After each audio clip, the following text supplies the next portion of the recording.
The young deputy stood waiting for me, apparently hoping for a human reaction.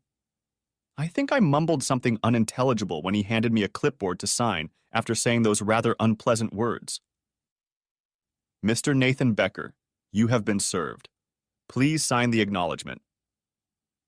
A few swipes of blue ink and a look into his squinting brown eyes, and I was done. He turned and left me standing with a white envelope in my hand on the threshold of the apartment I now called home.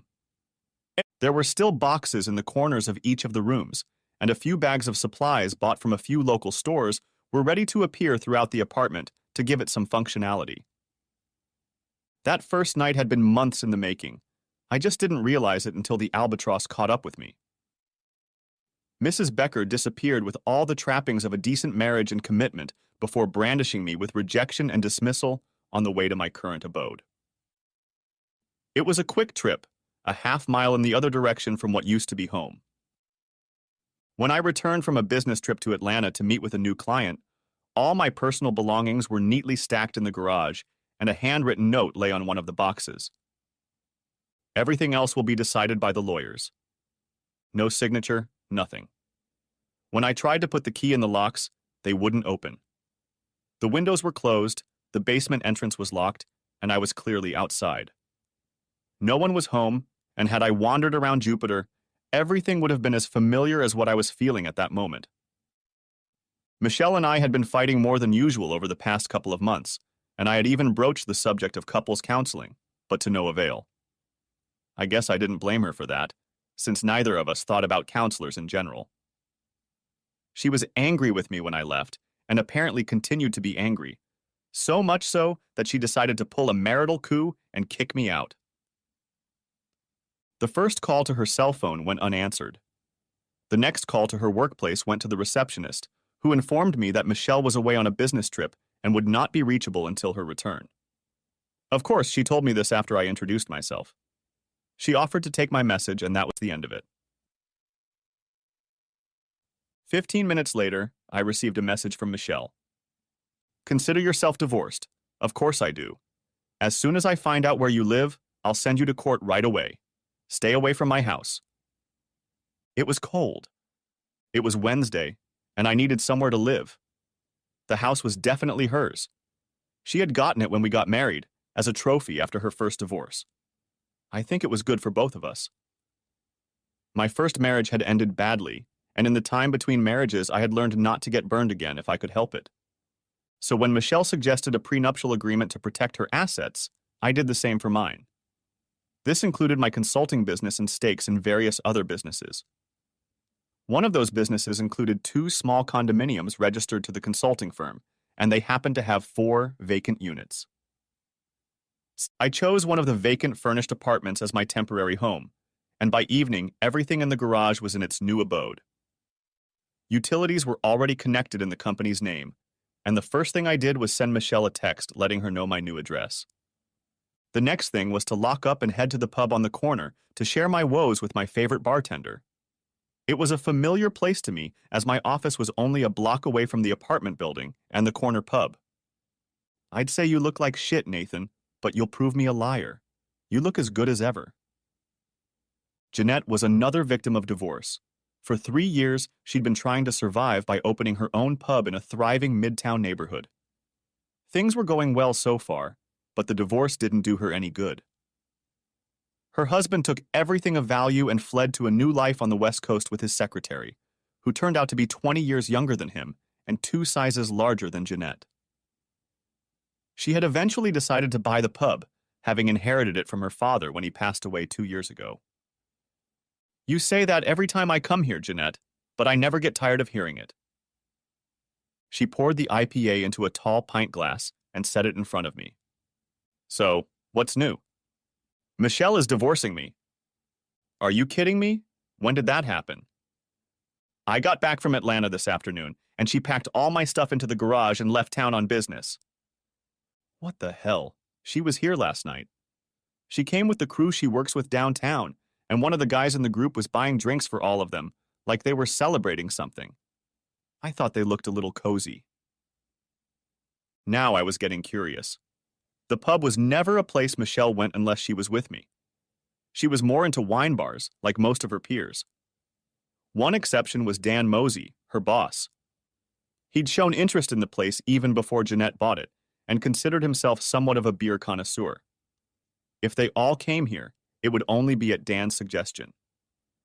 The guy with Michelle who was shopping, the red-haired, tall, blue-eyed, arrogant asshole? Hell, you described him exactly. He was a lousy tipper. She laughed. I'd seen him before at one of the corporate events and always took him for a wimp. There was something about him that repulsed me, but Michelle thought and acted like he was God's gift to the company and the women. Still, there was no evidence or outward signs that there was something between them, and practically speaking, I trusted Michelle. I had no reason not to trust. Back then. Picking up the phone, I dialed Michelle's office building number, and getting an automated directory, dialed Mosey and got two choices, Caroline Mosey and Daniel Mosey. Caroline was his wife and worked in human resources.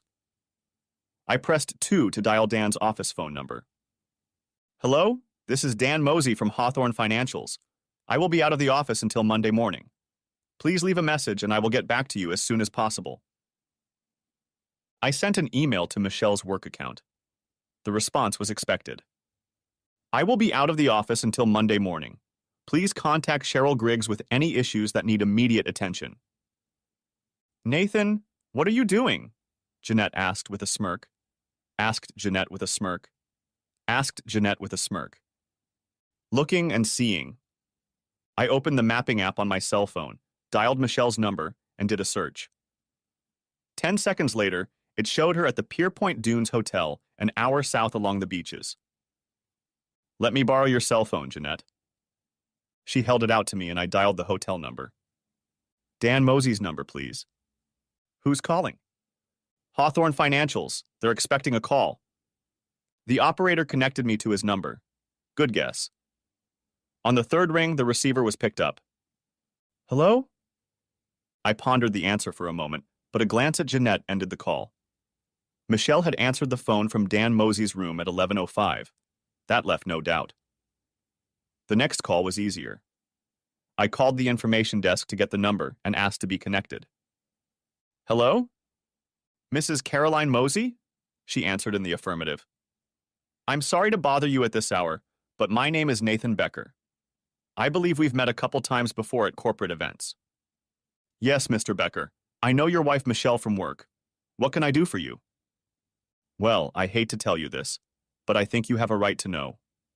My wife has informed me that she is divorcing me, and I assume she is, but I also learned tonight that Michelle and your husband Dan are having an affair, and they are both currently living together at the Pierpoint Dunes Hotel on the beach. I think we had a corporate retreat there a couple years ago. Are you sure, Mr. Becker? Dan told me he has a client meeting this week. Mrs. Mosey, I know my wife answered the room phone a few minutes ago when I was connected to his room. I haven't called yet, but I think if I had asked for Michelle Becker's number, he wouldn't have been there. What a son of a bitch. I'm so sorry, Mr. Becker. It looks like Mrs. Mosey is going for a ride at this early hour of the night to see what Mr. Mosey is up to. I offered to drive her there myself, but she declined, and we politely ended the conversation, promising to stay in touch and keep each other informed. Jeanette, that concludes my conversation. When are you going to invite me over to see your new place? She grinned. I replied that I would soon as I got it in order. I walked towards my apartment thinking more about Jeanette than my ex-wife. She was quite attractive, unlike the always businesslike Michelle. I walked in and turned on the lamp to look around the apartment. It could be worse, was all I could think as I slumped onto the unmade bed. The next morning, after calling into work, my receptionist filled me in on what had happened since I left. There was only one call in my messages that interested me, and it wasn't one of the 4 calls from Michelle, but a call from Caroline Mosey. She arrived at the hotel around 2 in the morning and let me into my room using a card obtained at the front desk. The hotel staff offered no resistance when she showed them her ID as Dan's wife. Dan and Michelle had clearly been drinking and getting busy, and in a drunken frenzy they just sat there while Caroline took a rapid flurry of pictures on her cell phone. Once finished, she booked a private room for herself and returned later that morning. I ignored Michelle's calls, and a deputy came in the evening. I didn't shed a single tear over the whole thing. Instead, I felt anger at the prospect of wasting 5 years of marriage on a man who would callously throw it all away. I guess I still loved the miserable bitch, despite her cuckoldry and the fierceness with which she'd started the whole sneaky mess. Of course, that wouldn't be much of a balm to soothe the resentment. Michelle is a smart woman, but she has enough stupidity in her to bring her down to her gut level. She has her own house, her own 401k, and her own bank account, but she's never understood what I've been building for years, before our marriage and after. The prenup spelled everything out for each of us on a superficial level, but she never looked for or understood the details. Becker Consulting earned its trust stripes when I was still walking around in just ripped jeans and t-shirts. My father founded the company after 20 years in the oil and exploration industries, particularly in engineering. We are a low-profile company. If you haven't worked in engineering consulting, you would never have heard of us. But that doesn't mean we haven't had influence. I took over the company 12 years ago, and 3 years after that, the company got caught in the economic maelstrom of 2007 to 2008, and we almost went bankrupt. We managed to hold on to about a third of the business and retain a few dedicated employees, but it was a sign that the model needed to change. At the same time, I went through a very nasty divorce.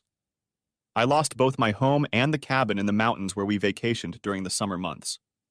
My first wife, Janet, gained custody of our 13-year-old daughter, along with alimony, child support, and the ire of most of our friends directed at me. The reason was pretty simple. I had gotten drunk at a corporate party and ended up passed out in the hotel room of one of the company's clients, a 42-year-old Spanish woman who had been hitting on me since the beginning of our business. Someone had tipped Janet off to my whereabouts, and at 3 a.m, she was standing over the bed watching a snoring naked man with a black-haired Spanish beauty slung over his stomach. I have no idea if I entertained her or if we both just passed out, but it led to a firestorm that was unforgivable. Janet filed for divorce the next day, and for the next 6 months I lived in a construction trailer. She stopped talking to me, even when we had to sit a few seats away from each other at our daughter's high school graduation. I tried to talk to her, but her second husband would intervene. Nathan, she absolutely refuses to even acknowledge you. I don't understand that, but that's her business. I'm just sending a message. Carl wasn't the bad guy in all of this. He was just caught up in the hatred Janet still harbored for me, even 4 years after the divorce. I simply thanked him, shook his hand, and turned my attention to whatever time my daughter could still give me that evening. 3 weeks later, Carl was killed in an accident at the factory where he worked. Honestly, I was very worried about it, and still am sometimes. He really wasn't a bad guy. He just fell in love with a woman I once loved and was a good foster father to my daughter. I sent a personal flower arrangement, and through my daughter offered any help I could. I never heard anything back. Looking back, I think it was late 2009 or so when the sun shone again in my life and the life of the company. We started getting contracts for new business, and I was able to start hiring new employees. The first thing I did was sit down at the table with my sister, the CFO, and started planning investments and diversification. Dad always put everything into the company, Nathan. Why would you change that now that we're starting to get back on our feet? Sis, you should already know the answer to that question. If we had the intelligence to expand our investable funds a bit, we could have come out of this better than we are now. I want to move profits into a more diversified portfolio. Let's buy some real estate, maybe some undeveloped land, and maybe even housing. That's what we did. Real estate led us to financial services, and that's how Becker Consulting became a 55% owner of Hawthorne Financials. They were acquired through a holding company, Carolina Capital, when they were worth a third of what they are today. 2009 to 2010 was a great time to buy anything related to real estate and finance. Carolina Capital, in turn, was separated from Becker with an additional layer of LLCs. Now I should probably plead guilty to the omission. I started dating Michelle a couple years after I came out of my post-divorce depression and returned to the company. It's a wonder I was able to have a social life at all. However, we hit it off from the start. Perhaps our shared experience of divorce was to blame, although I was frank from the start about why Janet had divorced me, albeit under unclear circumstances.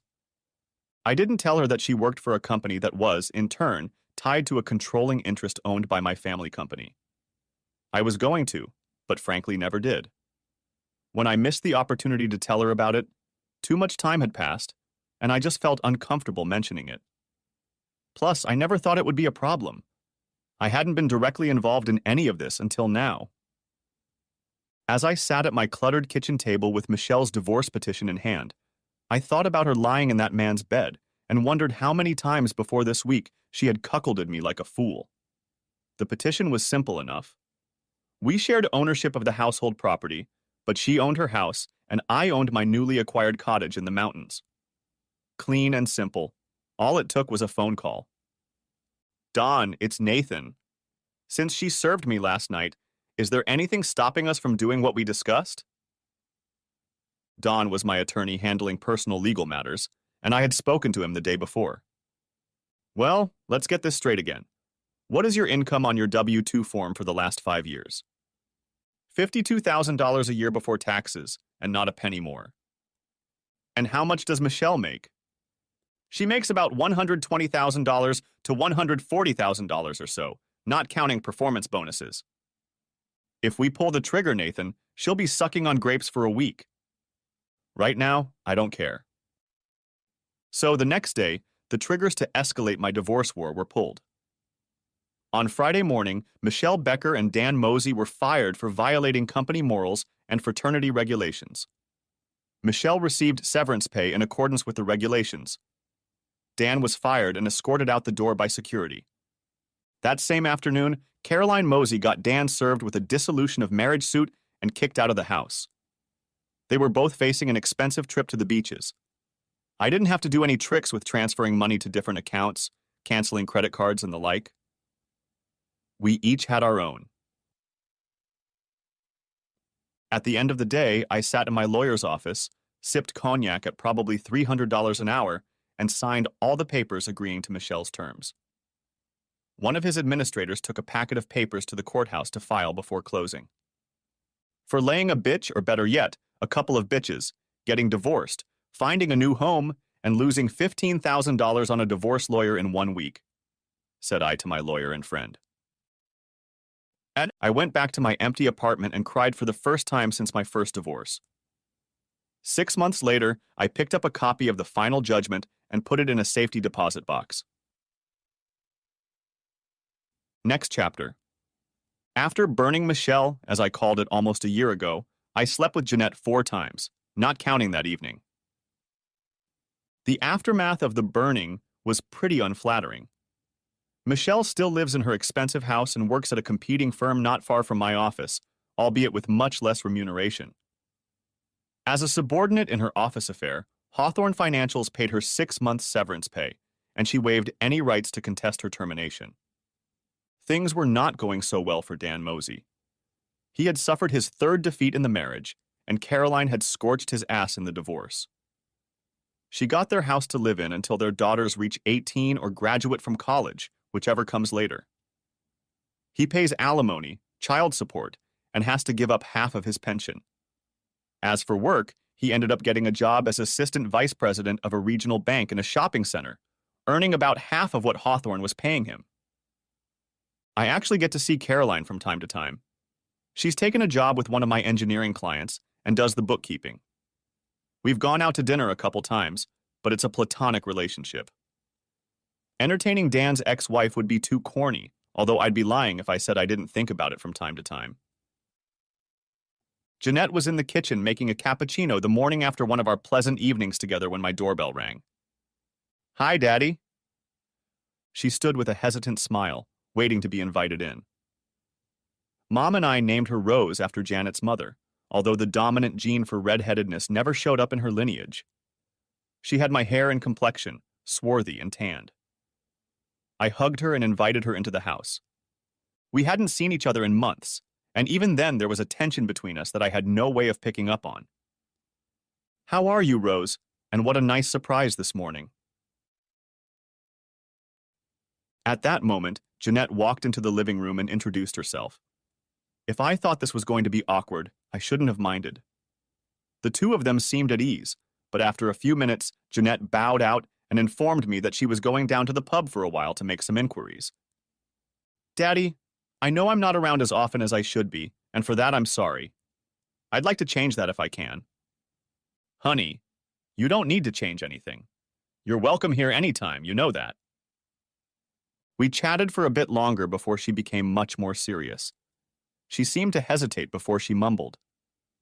Mom had a nervous breakdown, and they put her in the hospital to get better.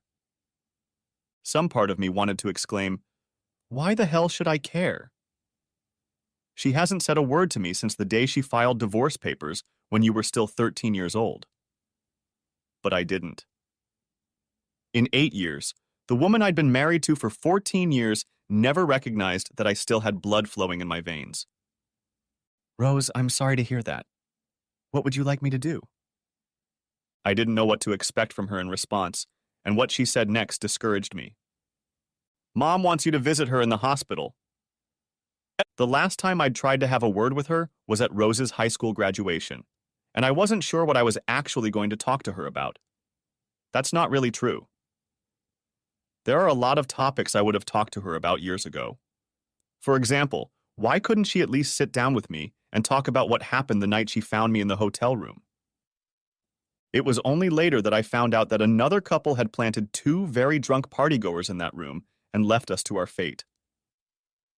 Unfortunately, neither I nor the femme fatale could remember how we got into the room or what we did once we were there.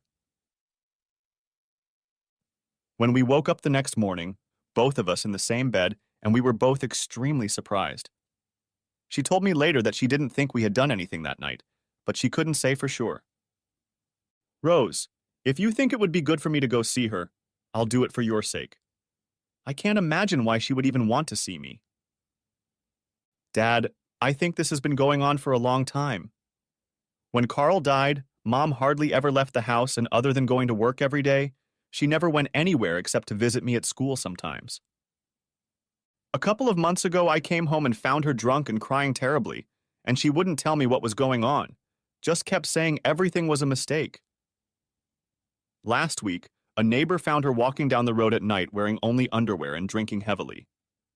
The police put her in the hospital and kept her there with her permission all this week.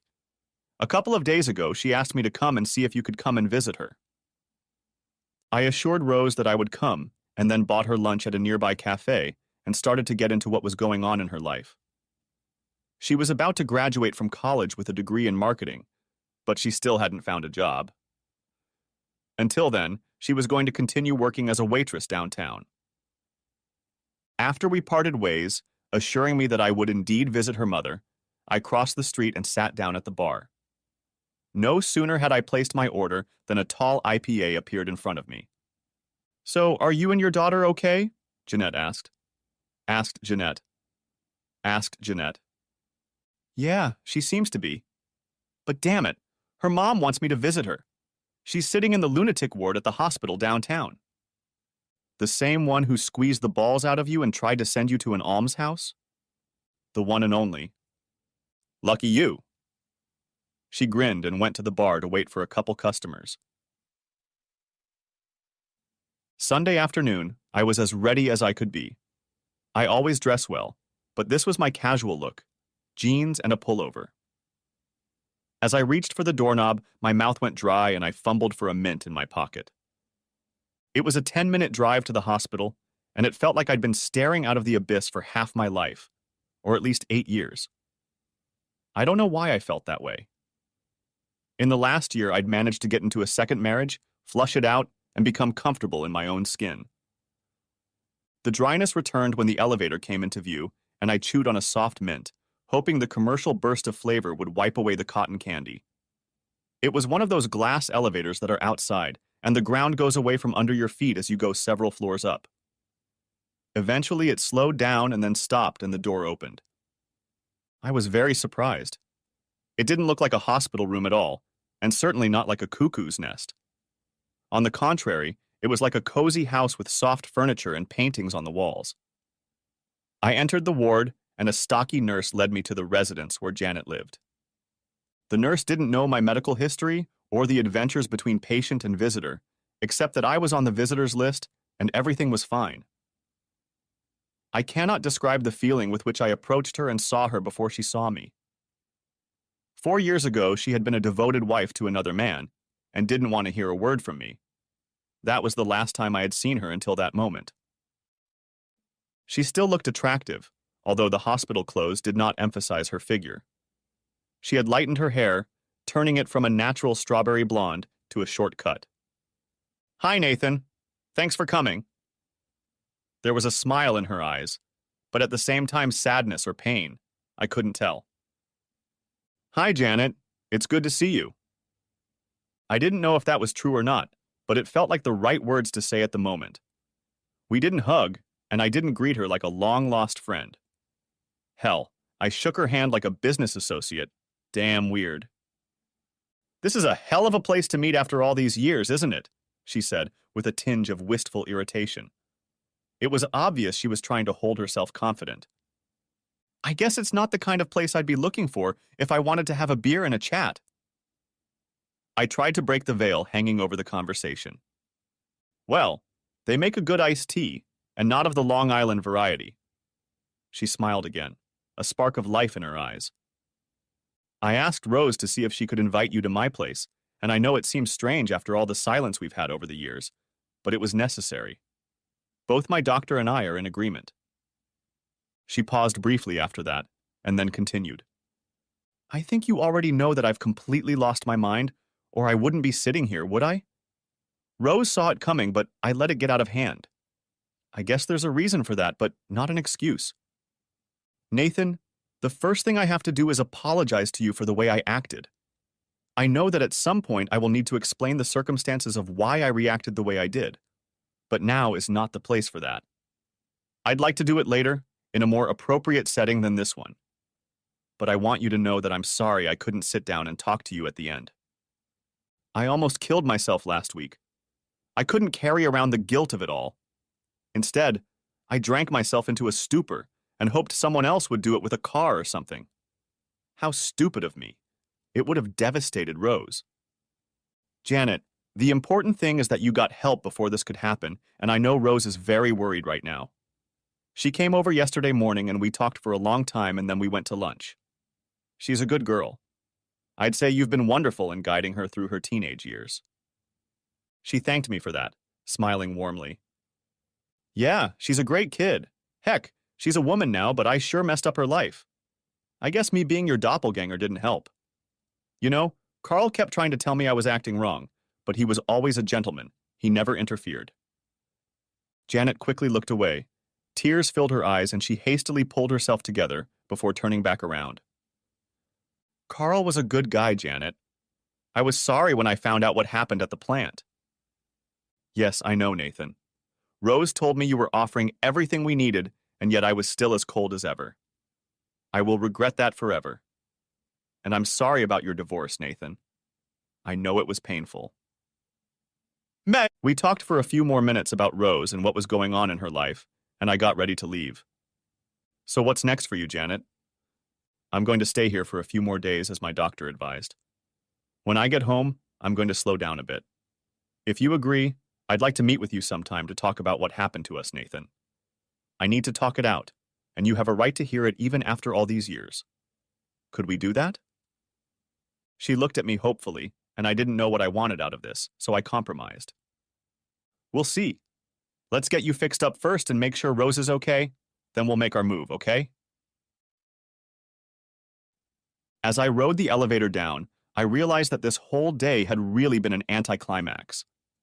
She was sorry it had ended this way, and it had driven her crazy, and she was in a ward for the insane. I think I burst into laughter before I even got down to the first floor. It sounds callous, but it really was funny. I had to wipe the tears from my eyes as I made my way to the car. Jeanette and I had grown a little closer over the past couple months, and I loved being around her. She became a thinking board for me, and I became the same for her. She was wiser than her 35 years would suggest, and I valued her opinion. In the morning, I made her breakfast, blueberry pancakes and English sausages, and she went to her pub about the same time I went to the office. I needed to go out of town for a few days on business, so I asked Rose to keep me posted on how her mom's case was progressing. By the time I returned at the end of the week, Janet had been discharged, and Rose was spending a lot of time at the house taking care of the recovery, if any at all. I think she just wanted to be near her mother for a while. Daddy, are you coming to my graduation? I hadn't forgotten about it, but I hadn't thought about it. It would also entail another meeting with her mother. Of course not, honey, and when you're ready, I want to talk to you about work. Do you mind? Yeah, I don't mind, but you know what I want to do, don't you? Also, Mom will be there too, just so you know. Rose wanted to work in a startup, and we usually had one or two businesses in the planning and possibly startup stages. It would give her quick training and experience, and if she was willing to work hard, it would be a good way to break into the business world. Janet, on the other hand, wanted something completely different, and I don't know if I was ready for that. Look, what's the worst that can happen? She'll tell you that she's sorry, that she should have talked to you, and now you'll all be cronies again. Jeanette burst into raucous laughter. I mean, seriously, aren't you wondering why you got kicked around like a sick mule? I guess she had me figured out. For 8 years, I'd wondered why she'd turned on me like that, but there was a lot of water under the bridge she'd set on fire. I also knew I could have entertained that Spanish hottie, but that wouldn't have justified a nuclear explosion if I hadn't taken the time to sit back at least a little to realize what did or didn't happen. The prom went off without a hitch, and the three of us even had a drink together when it was over. Janet looked a lot better than when I'd seen her at the hospital, but there was still an irritability in her that she tried to hide. With a stranger, it might have gone away, but I knew it was better this way, even after all this time. Nevertheless, it led to the next steps. It had been a long 8 years since I had turned down the driveway to the old 2-story colony I called home. Old Mr. Green Jeans still lived across the street. Rose had given him that name when she was little because he looked like a character from the old reruns of Captain Kangaroo. Mrs. Wilson, the widow, still lived next door, though from what I heard she was infirm by now. The lawn had been tended, and someone had done some work in the garden on the sides of the house, but otherwise it looked pretty much the same as it had the last time I left it, right down to the forest green shutters. I pressed the doorbell, and a familiar long chime sounded in the foyer. Janet opened the door to her house, and we awkwardly froze for a moment before I stepped across the threshold. I almost didn't. All I could think about was my final step backwards. Thank you, Nathan, for coming to see me, she said, inviting me inside the house. God, I could still see the marks we'd carved into the doorframe leading into the kitchen to measure Rose's height. This is going to be harder than I thought. Most of the furnishings had changed, but the familiarity of the house overshadowed any changes our fractured lives might have imposed on what had been our first and only home together. I had to keep reminding myself that this was another man's home, at least for a while, and I, like him, had entered another woman's home for the duration of my mating season.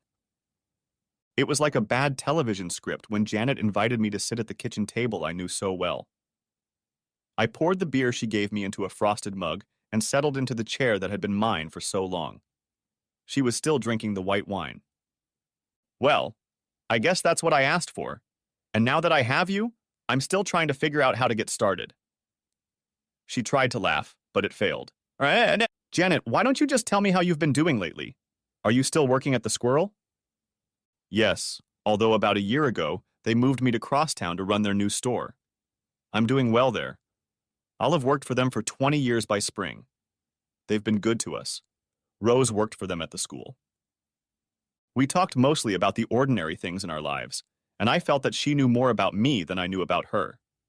She brought me up to speed by telling me about a few of our old friends and neighbors. I didn't socialize with old friends very often, as most of them had chosen opposite sides during and after the divorce.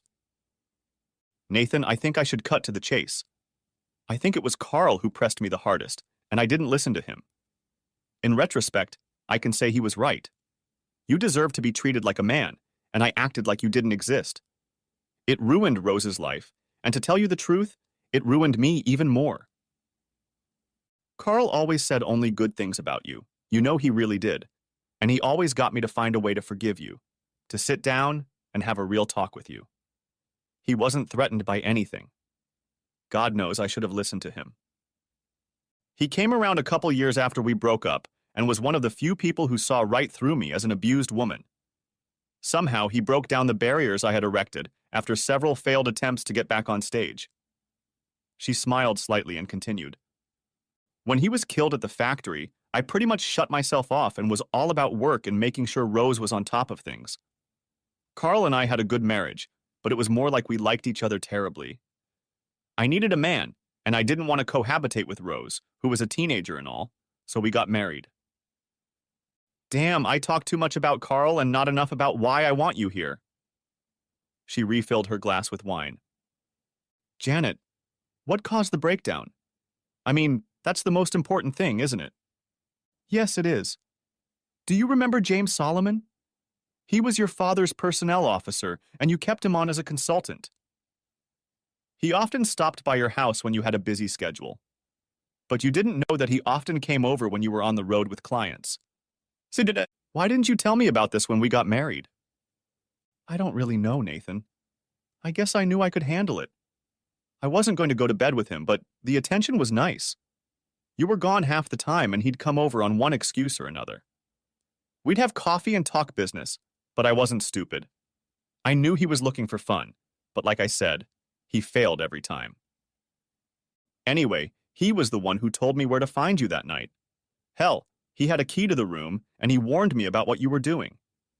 So when I turned the key in the lock and walked in, I wasn't completely surprised, though in fact what I saw just amazed me.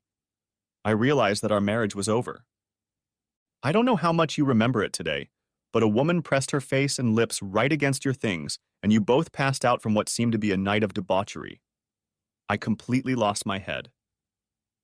With all the opportunities I had had over the years, I had never once had fun with another man, and I felt completely humiliated.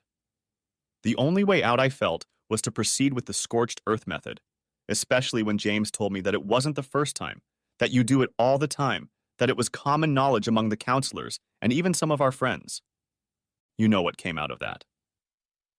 As for James, he ended up getting what he wanted after I sued, and now I feel like shit about it, but he ended up being a waste of time. It went on for about a month and we broke up. He wanted to keep it quiet since he was still working for you, but by then I was sick of him. I sipped my beer, listening and watching her. I remembered that James left a few months after that incident, though I attributed it to the fact that he was unhappy with my alleged affair. I had no idea that he had entertained Janet in my absence. She continued, I refuse to forgive you for that, and you know the rest, at least until a few months ago. I got a call from a woman named Susan Solomon, James's widow. He had died of pancreatic cancer a few weeks before, and before he died, he wrote some letters to people that he asked them to pass on after his passing. James had become a born-again Christian, and according to Mrs. Solomon, he felt he needed to make confessions to several people whom he felt he had wronged throughout his life, and I was one of them. She wanted to give me a letter. When she learned that I was married to you, she informed me that I had a letter for you as well, and we agreed that I would give it to you personally. She handed me a small white envelope across the table. James's confession is what led to my eventual breakdown, and you know what came of it. Mrs. Solomon was convinced that James was truly remorseful for what he had done to us, and by the time he realized what he needed to do, he was too sick to travel. What did he do, Janet? He set it up, everything. He and his friends spiked the drinks you and Mrs. Lucas were drinking, and when the time came, took you to the hotel room, and positioned you so that I would know what you were doing when I entered the room. He said they had planned to do it with Mrs. Lucas, but they ran out of time and didn't have time to get me back to the room. The whole thing was a goddamn setup, and I ended up ruining my marriage. Mrs. Lucas had already separated from her husband at that point, so there were no repercussions for her, but he said he wrote her a letter of apology. Janet cried quietly, and I sat there digesting her words. It was a dead man's confession of events that had long since died. I didn't need to read it. He did all this to amuse you? I asked in amazement. Yes, and then moved on to another conquest. Did you ever think that all you had to do was sit down with me, as you are now, and ask all the questions you needed to ask? Those 12 hours of my life, from the moment I arrived at the corporate party until I woke up in the hotel room with Marcella, are indelibly imprinted in my mind from the very night they happened. Neither of us remembered a single thing after 1 o'clock in the morning. I knew you and a few other women were busy with a few other groups at the party and didn't pay much attention to it.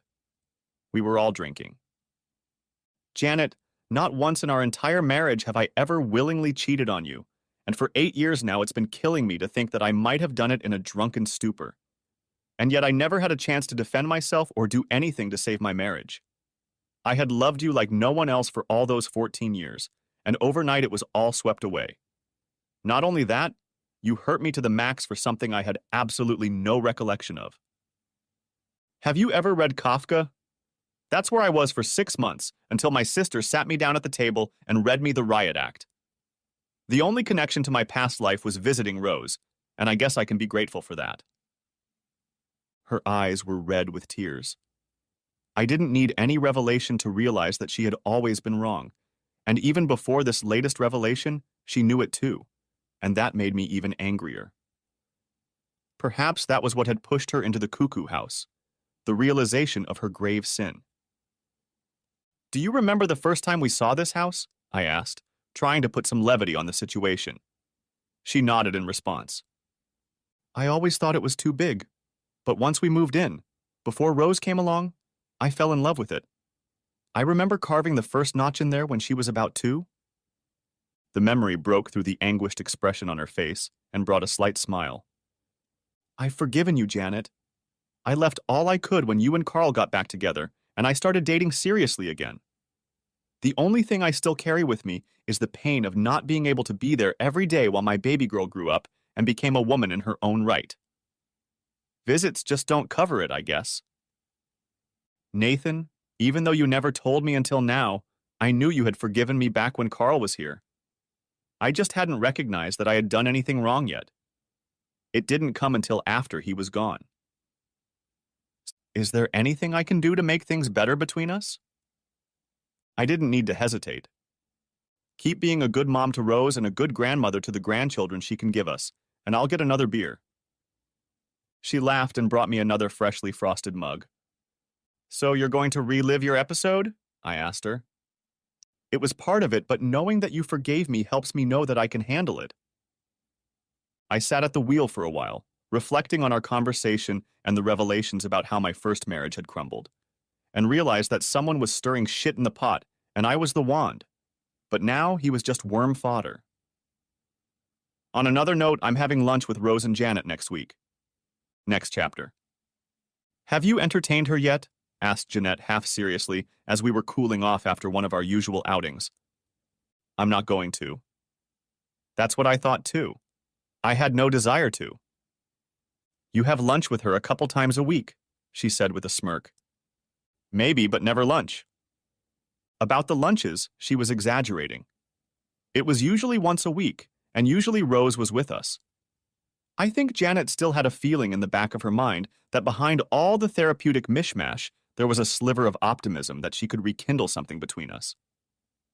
By no means was I encouraging her to do so, but it was pretty damn clear in my mind that the hopeful shit ship had sailed years ago. Besides, I liked what Jeanette and I had. We enjoyed going out to dinner, going to the movies or a concert, even playing ball on occasion, and just as importantly, our compatibility in the bedroom was incomparable to any other relationship I'd ever been in, including my 2 ex-wives. We had just sat down at the Oak, an upscale steakhouse downtown, when I saw her walk into the dining room holding the hand of the managing director of one of our competitors, the same firm Michelle had worked for since I fired her almost 2 years ago. They sat down so that Michelle and I were in direct line of sight of each other from across the room. Now all you need, cowboy, is for the resident psych ward to come in and sit behind you. Jeanette tried to suppress a laugh, but she was having a hard time doing so. Knock it off, you devil, I joked. I knew this guy, the obnoxious jerk who got caught, and was rumored to have paid a lot of money to keep it quiet. Of course, this is all insider information, as none of it has been made public. John Marshall is his name, and we have been like oil and water over the years. Michelle knew the story, and perhaps that explained the condescending grin that appeared on her lips whenever her gaze happened to stop on me. She recognized who had burned her at Hawthorne, though I tried to keep a low profile. Apparently, John Marshall was her new meal ticket, and she was clearly showing it. This was not a business dinner for the two of them. He showered her with affection, and she teased him. As far as I could tell, Michelle had found a new boss to have fun with on her way up the career ladder. Whether Mrs. Marshall #2 would approve of this slut remained to be seen. "You're up to something, I know it for a fact," said Jeanette, interrupting my devious thoughts. I just smiled at her intuition. I had a lot to smile about. Mrs. Marshall was on her second marriage to good old John, and I was sure Michelle had no idea that Cheryl Marshall was the sister of none other than Caroline Roberts, formerly Mrs. Caroline Mosey. It's a small world, after all. Cheryl's late first husband worked for the same firm as John and was its managing director when Marshall was first hired. The couple were well thought of, and after his death, the company set up a memorial scholarship for local school children. You could call it serendipity, or just the fact that I had been around the block a few times, but I had a feeling that a certain ex-wife would need the services of a headhunter if things were going to go her way. I think it was called dropping a dime back in the days when payphones were still in vogue. A couple months later, I learned from Caroline that her sister had sued John Marshall for divorce and named Michelle in the suit. It all went fairly unnoticed, but a few weeks after that, Michelle put her cherished house up for sale. I almost considered making a phantom bid for it, but Janet, of all people, talked me out of it. "What are you going to do with it when she leaves town?" she asked. She asked seriously. "Probably sell it again." "Great. She'll take your money, unbuckle her burden and leave, and you'll be left with the bag." "I thought you were smarter than that, Nathan Becker." I thought so too and agreed to drop the stupid idea. A couple months later, Michelle sold her trophy home, accepting less than her original asking price. Sometimes it's good to have friends in real estate. She ended up moving a couple hours south in search of a new career ladder to mess around on. Before she left, I cornered her in a booth at Ruby Tuesday's restaurant during lunch. She was alone, or I never would have approached her, but for once I wanted answers to questions I probably already knew the answer to. "Michelle, it's a pleasure to see you in this exquisite establishment," I said, sitting down across from her. She looked furious, but I just held up my hands and said, "Peace offering." That was bullshit. I could care less if she felt appeased or not. I just wanted answers. "Did you come to gloat over your goddamn victory, Nathan?" "Well, screw the world then." "No, Michelle. I'm just looking for a simple explanation, that's all. Just tell me why and why you did it the way you did." It took me a long time to think she'd answer, but she didn't have the guts to shut up and say the sensible thing. "You want me to tell you how lousy you are? Okay, you suck in bed. Satisfied?" I just laughed, sipped my tea, and laughed some more. A perplexed expression appeared on her face, and then she just sighed. "Okay, so you're not so bad. You're really not bad at all. You're damaged goods, Nathan. Very damaged goods." "What the hell do you mean, damaged goods? What the hell does that mean? You screwed me over, threw all my shit away, locked me up, and didn't even sit down and discuss it with me? Screw you. You're spoiled." I realized I was speaking louder than I should have and lowered my voice. "Jesus Christ, you really don't know," she said. "Do you know how many times you screamed her name in your goddamn dream? More times than I can count." Janet. "Nathan, you still love that damn woman. Why you married me, I'll never know." "Why did I do what I did? I don't know. In retrospect, I probably should have just filed the papers and rode off into the sunset. For that matter, I didn't have any fun with Dan before the night his wife found us, or anyone else for that matter. The next day, I tried to call you to see if there was a way to get over the burned bridge, but you weren't answering your cell phone. And when Caroline told me how she found out, I realized I was wasting my time. Michelle, I never knew I mentioned her name while I was sleeping. I wish you had told me. If anything, I don't love her, not like I used to. There was a lot of baggage and open issues that were never resolved, you know that. I suppose I was, and probably still am damaged goods, but not because of what you thought, but because of the same things you did to me. A perplexed expression appeared on her face for a few moments, and then the damn bitch just smirked. You don't know it, but you're in love, Nathan. You've never stopped being in love with her. You're like a badass Mickey Rourke trying to hide her in some bartender. Jeanette is not your love, Nathan, and neither am I. Your wife is Jeanette, and it will always be that way until you die. To you, I'm a whore who left you for a quick run to the top, but you're wrong. I'm just a woman who was faithful to her husband until she realized it didn't have to be that way. Yeah, I looked at Marshall as a ticket, but he came to me. I didn't chase after him, and truth be told, he was toying with me about his marriage or I wouldn't have touched him. Same with Dan. I took his word for it. But screw it all. It's all water under a burned bridge now, isn't it? I took a sip of my drink and just nodded. Maybe I'll see you around again, Nathan. With those words, she left, and I was left sitting there feeling like I'd just been handed a hat along with the bill. I don't even like Mickey Rourke. Screw her, she's wrong. That didn't stop me from watching from the window as she walked to her car and wondering if there wasn't a shred of truth in all of this. Next chapter. Sometimes Rose would cancel her errands, and Janet and I would have lunch somewhere downtown, usually reminiscing about Rose's younger days. Eventually, I would return to the office, angry at the world for taking those years away from me. Janet didn't seem to notice it, and neither did Rose. One afternoon, I lost my temper and vented my accumulated frustration on Janet. Later that evening, I called her and apologized, after which I felt fine. I guess it was a kind of valve release. Jeanette called it a fight. If you take her some candy, she'll probably make you dinner, babe. You two already look like a married couple, except you don't entertain each other yet, she said, leaning back in her chair to savor our date. There's been that too. You know the story. Yes, I do, but I can see the signs. Until then, I'll keep you. I liked being kept like that, and I showed her my appreciation every chance I got. What I didn't like was the conflict. I felt Rose was pressuring me, and Janet was covering it up. Even Jeanette seemed to be agreeable to some events that I didn't seem to be a part of. I had to act. Rose, here's your chance. We have an opening in the new Atlanta office, and I'd like you to take it. I'll have to move, Dad. I know, but it's only for a couple years, and then I'd like to bring you back and put you in charge of those functions here. I have a couple of retired guys who will be retiring around the same time, and that will prepare you for that opportunity as well. She mulled it over for a few days, and finally accepted the job. Rose had been working in our Windy Hill office in Atlanta for a couple months before I had lunch with Janet again. I used that time to spend as much time with Jeanette as possible and see where our relationship could go.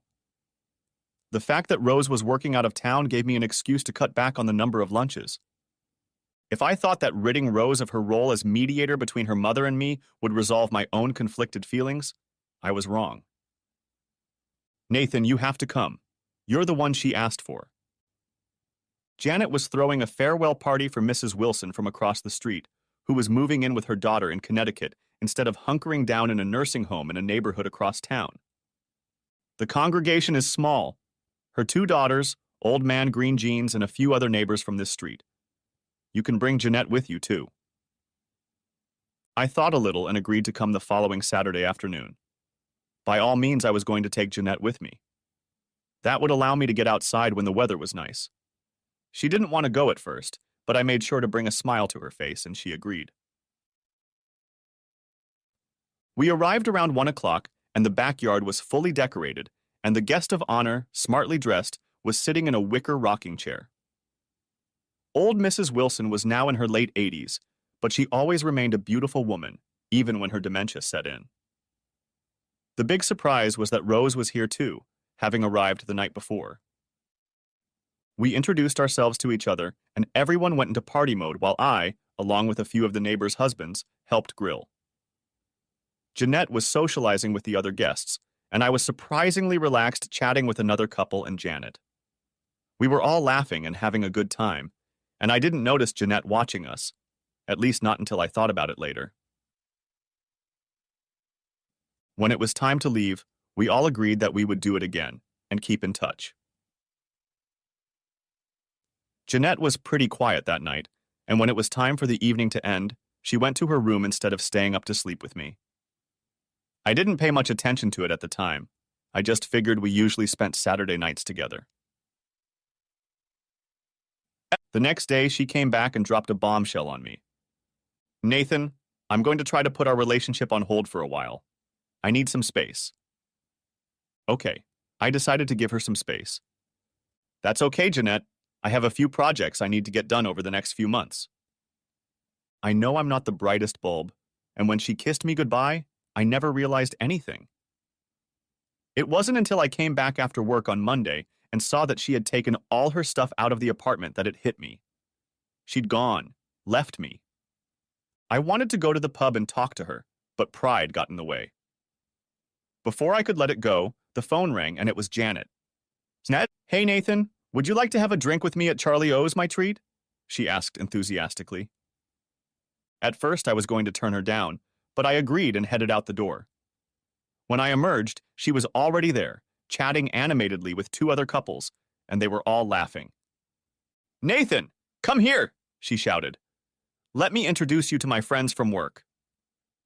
She introduced them, and it turned out that Janet had been promoted at work, and we started celebrating. All in all, we had a great time, and before I knew it, we were out the door. Janet left her car there and I drove her, considering she was well over the limit by then. When we pulled up to the house, she asked me to stop by for at least a cup of coffee. Thinking back on it now, I realize it was better. Her inhibitions were relaxed. I knew her feelings for me, and the libido in me that had just been abandoned was demanding satisfaction and reinforcement.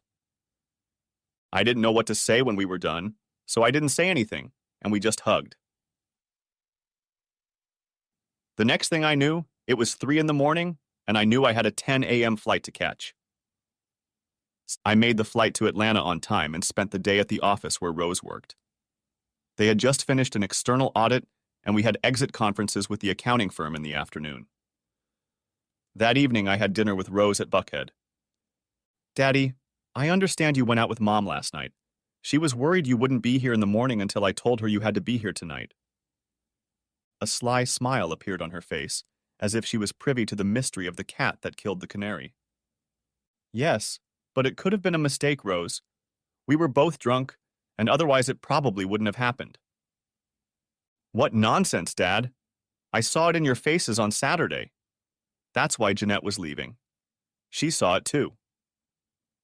I paused in my drink at that remark, but remained silent for a moment. Jeanette told you she was leaving? Now a pause hung on Rose's lips, and she didn't know what to answer. When you don't know how to get out of it, sometimes it's best to keep silent. She should have kept silent. She told me about it at the party when we were watching you and Mommy. We both saw it, Daddy. I could see her confidence waning a little, but I didn't say anything to alarm her, just confirmed what she already knew. Yes, Jeanette and I have decided to give each other our freedom, and I suspect that is more important to her than it is to me. So yes, she's gone. I didn't really feel like saying more, so I brought the conversation back to work, and we discussed the audit results for a while longer. The next morning I had a return flight to catch, and then I was off to a client for 2 weeks. That evening I lay in bed going over in my mind everything that had happened in the last few days and realized that I had been played with.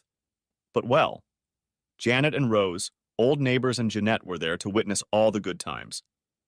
They were good times too, but really they were nostalgia. The backyard party and grill were nostalgia. I caught my return flight and tried to stop by the pub to catch Jeanette, but to no avail. She didn't show up for her morning exercise, and one of her parents said she was taking the rest of the week off. I ended up flying to Houston for my 2-week engagement. I left her a couple messages, but she never responded, and I didn't push for fear of being rude to her. I decided I would just wait until I got back.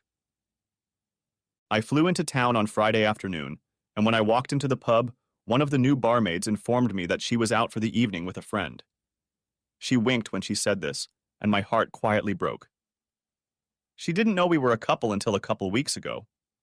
Janet called me regularly after our night together, and I took her calls when I was free, but never got personal. I wasn't ready to tell her it was a mistake, and I didn't know how to do that yet. As a result, I got all caught up in my work. It's an old habit. I've done it twice now, after each divorce. Both Janet and Rose gave me freedom, and I think it was because Rose talked to her mother, and maybe they doubted their scheme. The scheme was what it was. Invite Jeanette over to see how well Janet and I were doing together. It worked. But it didn't have the desired consequences, and after a couple more weeks, I think they figured it out. Jeanette handed over the running of her pub to one of her longtime employees, and she herself went on an extended vacation to Europe with whoever her new friend was. By then, I had been depressed for a month and decided to put it down to life's turmoil. I hated not going to the pub, but I found a brew pub a short walk in the other direction, and it became my regular spot whenever I wanted to chat over a mug of beer. One evening, as I was on my way to my usual pint of beer, I passed a restaurant I used to frequent before it changed ownership. For some reason, I decided to stop by there and see if I could grab a bite to eat at their bar. My beer had just arrived, and I was about to order off the menu when out of the corner of my eye I spotted them. Jeanette was sitting at a small table with a man I hadn't seen before in a rather intimate setting. It was clearly a dinner date. She didn't notice me, although I never stopped noticing her. I decided not to order and, after a quick sip of beer, threw a couple bills on the bar and quietly left. As compensation for my suffering, I ordered a tall IPA and chicken fingers at the place I'd come to. There was a game playing on the screen at the end of the bar, and I immersed myself in it, devouring the empty calories. I think it took me an hour to eat my order. I didn't even hear her sit down next to me. "Is this your new place?" she said with a half smile on her lips. "Yeah, it looks like it. The beer is good and the seat is comfortable. How are you doing, Jeanette?" "Fine, I guess. I took some time off to figure out who I'm supposed to be, and I still don't know." She tried to squeeze out a nervous chuckle, and she succeeded to some extent. "I saw you at the restaurant, Nathan, and noticed you were on your way here, so I thought I'd stop by and see how you were doing." "You ditched your date?"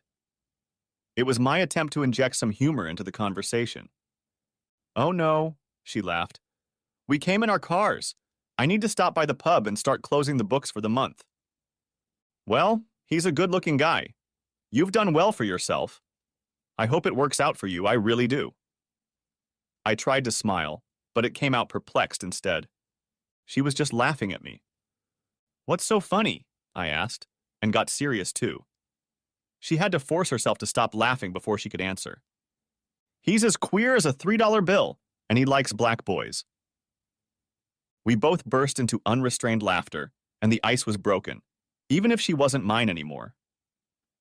"Look, let me get you out of your newfound den and ask you to help me close my books this month. I'll buy you as much beer as you need." With those words, she led me to the pub. We finished by midnight, and I trudged home, oblivious to all the previous misery. At least I had a friend again. I was sipping an IPA one night shortly afterward, and after Jeanette finished wiping down the edge of the bar, she asked me, "Why don't you ever bring Jeanette here? After all, she's always welcome." I'd started visiting the old pub 4 or 5 days ago now, and Janet had never once come up in conversation. I just relegated her to those topics that we would just leave as is. I haven't seen Janet in over a month. She couldn't have looked more surprised than she did at that moment. "But I thought that—" I just shook my head. "We've been played." She pulled away from the bar and we sat down in a booth. "What do you mean we were pranked? I've seen what you two were like. I've seen people in love before. Hell, I've been in love myself." I sipped my beer and explained to her what this backyard meant to me, how important it was to me, how important the memories of us raising Rose as a child were. I knew most of the neighbors and was as relaxed as I hadn't been in a long time. "Jeanette, I was relaxed because I was comfortable. My daughter was there, Old neighbors, Mrs. Wilson, I was friends with my ex-wife and in love. Why shouldn't I be relaxed and happy? Then why aren't you with her? I think the look of desperation on my face made her wonder, and then her hand darted to her mouth. Oh my God, what have I done? She was crying quietly now. You didn't do anything, Jeanette. I have simply not been pure in my affections. Now I have to admit that I entertained her on the lam, but nevertheless I did it, and I regret it, but I can't change anything. You left me, and she seduced me, and by the time I realized what had happened, you had been gone for a couple of weeks and I realized I had lost you. Nathan, I did the same thing, only worse, for 2 weeks, and although I regretted it afterward, I hate my act even more now. How could I have been so stupid? I took her hand in mine and just stroked it, looking into her eyes. We were both idiots. Next chapter. We had set the date a couple of weeks before, and by June of the following year, Jeanette would become the third and final Mrs. Nathan Becker. After all the theatrics of our confusion period, we both realized that we loved each other, and we needed to stop pretending that we were just friends with the best benefits. Janet didn't take it too well at first.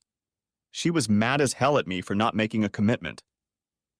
I explained to her that I loved Jeanette, that what we did was a bad decision on my part, and that I regretted entertaining her. I didn't just say that because deep down I didn't regret entertaining her. I just regretted the circumstances under which it happened. Eventually, she came to terms with it. Rose, on the other hand, sincerely apologized for what had happened. I had to assure her several times that it was okay. She will be a bridesmaid in the wedding. Michelle found another sugar daddy in Savannah and is now the vice president of a real estate company doing commercial projects throughout Georgia. The problem is, she's not his only sweetie. She just doesn't know it yet, but she's sure to find out.